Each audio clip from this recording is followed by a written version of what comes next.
என்னை கட்சியில இருந்து நீக்கினதுக்கு ஒரு நோட்டீஸ் கூட அனுப்பல. யாரு துரோகி அப்படிங்கிறது மக்களுக்கு நல்லாவே தெரியும் அப்படின்னு செங்கோட்டையன் அவர்கள் பிரஸ் மீட்ல சொன்ன விஷயம் என்ன? எடப்பாடி அவர்கள் செங்கோட்டையன் அவர்களை கட்சியில இருந்து நீக்கினதுக்கு சமூக ஊடகங்கள்ல வந்த விமர்சனம் என்ன? ஓபிஎஸ் அவர்கள் திமுகவில் இணைந்தாரா? ஆக்சுவலி என்ன நடந்துச்சு? ஹாய், நான் உங்க தேவா. இதை பத்தி முழுசா தெரிஞ்சுக்கணும்னா வீடியோவை ஃபுல்லா பாருங்க. இப்போ ரீசெண்டா செங்கோட்டையன் அவர்கள் எடப்பாடி அவர்கள் கட்சிக்கு எதிராக செயல்படுறதா சொல்லிட்டு கட்சியோட பொறுப்புல இருந்து நீக்கி இருந்தாங்க. இப்போ என்ன பண்ணிட்டாங்கன்னா அடிப்படை உறுப்பினர் பதவியில இருந்தே நீக்கி இருக்காங்க.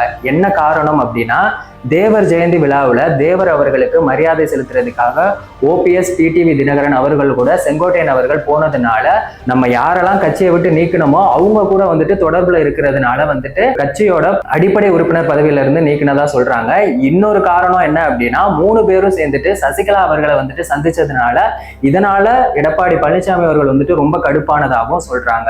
எடப்பாடி பழனிசாமி அவர்கள் செங்கோட்டையன் அவர்களை கட்சியில இருந்து நீக்கினதுக்கு சமூக ஊடகங்கள்ல ஏகப்பட்ட விமர்சனங்கள் வந்திருக்கு. ஏன்னா செங்கோட்டையன் அவர்கள் எம்ஜிஆர் காலத்துல இருந்தே அதிமுகவோட கட்சியில இருக்காங்க. 1977 கோபிச்செட்டிப்பாளையத்துல எம்எல்ஏவா தன்னோட அரசியல் பயணத்தை தொடர்ந்தாங்க. 9 முறை சட்டமன்ற உறுப்பினர் ஆயிருக்காங்க. அது மட்டும் இல்லாம கோபிச்செட்டிப்பாளையத்துல தொடர்ச்சியா ஜெயிச்சிருக்காங்க.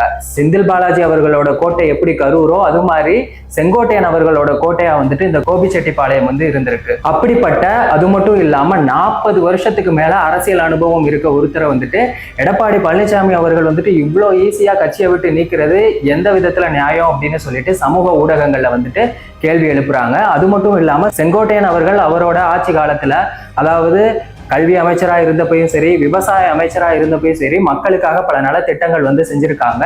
கல்வி அமைச்சரா இருக்கும்போது இந்த ஸ்மார்ட் கிளாஸ் இந்த திட்டங்கள் எல்லாம் கொண்டு வந்தாங்க.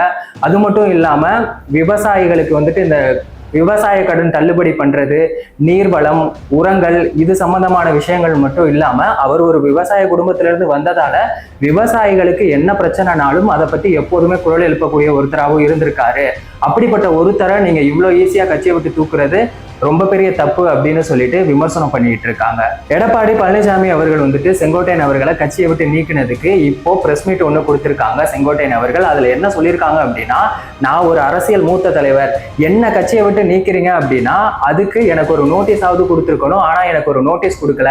என்ன துரோகம் பண்ணோம், துரோகி அப்படின்னு சொல்லி நீங்க சொல்றீங்க. ஆனா யாரு துரோகி அப்படிங்கிறது மக்களுக்கு நல்லாவே தெரியும்.